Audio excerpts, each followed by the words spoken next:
Après, il me connaît, je sais pas s'il a dévoilé, je sais pas.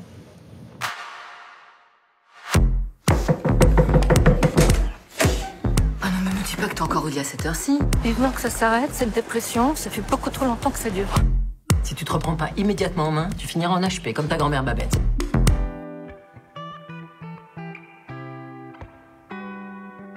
Éléonore est une trentenaire en situation d'échec personnel, professionnel. Qui manque de confiance en elle, qui a du mal à trouver sa place dans le monde, qui ne se retrouve pas dans les cases de la société. Et qui pense qu'il y a une norme, je pense, une bonne et une mauvaise façon de faire, qui pense que peut-être que c'est de sa faute si elle n'en est pas là où elle aimerait être dans sa vie. Quelqu'un qui pense qu'il y a une bonne et une mauvaise façon de faire les choses et des gens qui sont normaux et d'autres qui ne le sont peut-être pas. Et donc c'est une fille qui manque tellement, je pense, de confiance en elle et qui pense tellement qu'il y a une norme et une réalité qu'elle va vraiment confier sa vie à des gens qu'elle pense correspondent plus au monde dans lequel elle évolue. À savoir les membres de sa famille pour qu'ils reprennent les choses en main et qu'ils la remettent sur le droit chemin. J'ai 34 ans, j'ai pas de boulot. T'as voulu devenir écrivain? Tu t'es planté. Faut savoir faire un constat d'échec, parfois. Si tu avais du talent, ça saurait maintenant. On pourrait croire qu'elle subit dans le sens où elle choisit la facilité, elle se laisse porter par les choix de sa famille en termes de lui trouver un job, un nouvel amoureux. Mais en même temps, je pense qu'elle est assez active dans le sens où elle aspire à devenir une meilleure version d'elle-même et elle essaye de faire de son mieux. Je trouve qu'elle n'a jamais le bon tempo, en fait. Soit elle est too much, soit elle est dépressive au moment où elle devrait être bien, soit elle essaye de donner beaucoup trop à un moment où on n'attend pas du tout ça d'elle. Parce que je pense qu'elle manque de spontanéité et qu'elle essaye tout le temps de bien faire, en fait.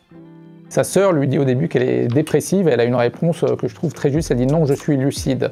Et je trouve qu'il y a toujours ce questionnement sur ce personnage-là entre les deux. Est-ce que c'est elle qui va vraiment pas bien ou est-ce que c'est le monde autour d'elle? Féline. Féline. Ça veut rien dire, Féline, c'est juste une façon polie de dire cochonne. Ce dont j'ai besoin, c'est que tu réagisses. Oui, je l'ai écrit pour Nora. Il l'a écrit en pensant à moi et à ce qu'il voulait que je fasse de ce personnage. Je pensais à elle en tant que comédienne. J'avais envie de montrer des facettes d'elle, de sa personnalité, une densité humaine qu'on n'avait peut-être pas forcément vue. Il y a sans doute une mélancolie chez moi qu'il connaît et que j'ai pas eu l'occasion d'exploiter sur scène parce que c'est pas l'endroit, quoi. Donc je sais qu'il avait sans doute envie, je savais un peu ce qu'il voulait montrer de moi dedans.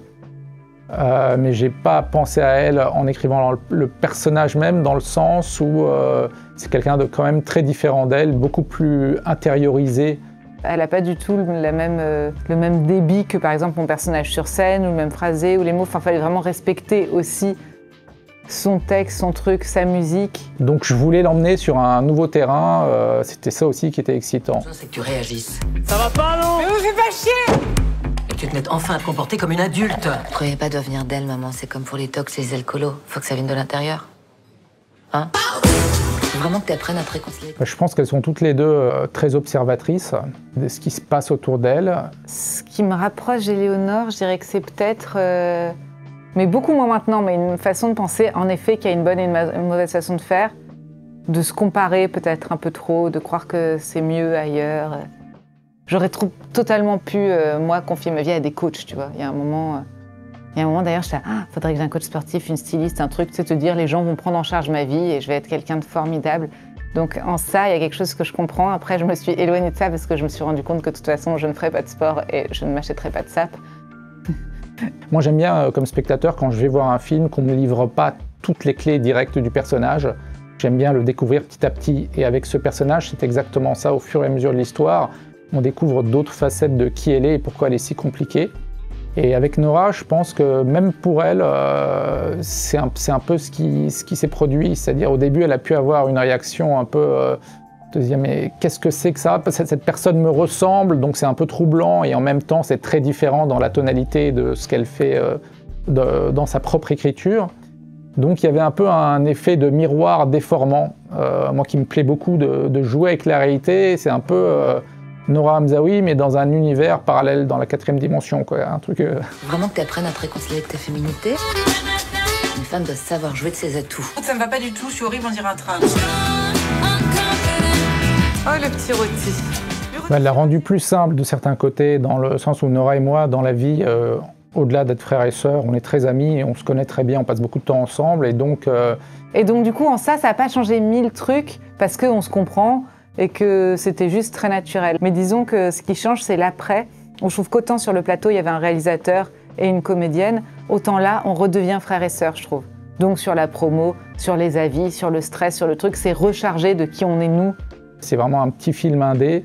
Et de se connaître aussi bien, en fait, ça nous a permis d'être plus rapide sur le tournage parce qu'en un échange de regards, on savait si ça allait pas, si c'est ce qu'on voulait ou pas. C'est un peu comme travailler en couple, sauf que c'est encore plus casse-gueule parce qu'on ne peut pas se séparer si ça marche pas, donc il faut faire doublement attention avec la famille. Je trouve qu'on n'est plus du tout le réal et la comédienne. Enfin, vraiment, on peut se balancer des trucs. Après, on s'aime beaucoup, donc on se balance pas du tout des horreurs. Mais je trouve que la partie du stress, du trac, de je sais pas quoi, revient dans un truc familial, en fait.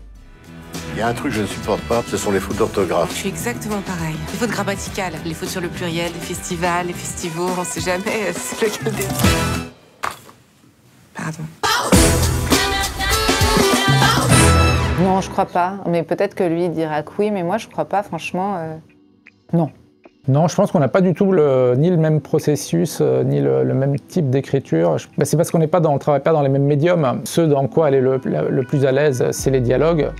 En général, les gens qui parlent, vu que c'est ce qu'elle fait sur scène, moi, les dialogues, à la limite, ce que les gens disent, c'est pas important, c'est comment ils le disent. Moi, je trouve que les sources d'inspiration, c'est plus tes émotions dans une situation qui te met en difficulté que les gens en eux-mêmes. Après, en effet, tu as des trucs qui t'inspirent, mais c'est plus des situations ou des ressentis que des gens. Donc pour moi, non, c'est pas tellement une source d'inspiration, mais après, j'ai l'impression que quand tu dis ça, ça a l'air très méchant. Non, mais non, en fait, je crois pas. Et moi, je pense pas être tellement une source d'inspiration pour lui. Je crois pas non plus. J'ai 2 grandes sœurs et un grand frère, et comme ils étaient tous meilleurs que moi à l'école, j'ai décidé de ne pas avoir de modèle et de me construire quelque chose de différent. Et donc il m'a beaucoup encouragée à faire des choses, à regarder des films, mais aussi à faire du droit, par exemple, ce qui n'a aucun sens. Et je l'ai fait pour lui, quoi, franchement, 3 semaines. Parce que ça faisait sérieux, je pense. Je voyais toutes ces filles Moi, j'ai 9 ans de plus, donc au lycée, avec moi, les premiers de la classe, ils allaient ou en droit ou en école de commerce. Et comme je savais qu'elle n'irait pas en école de commerce parce qu'elle ne tiendrait pas une prépa, j'ai dit, va à la fac de droit.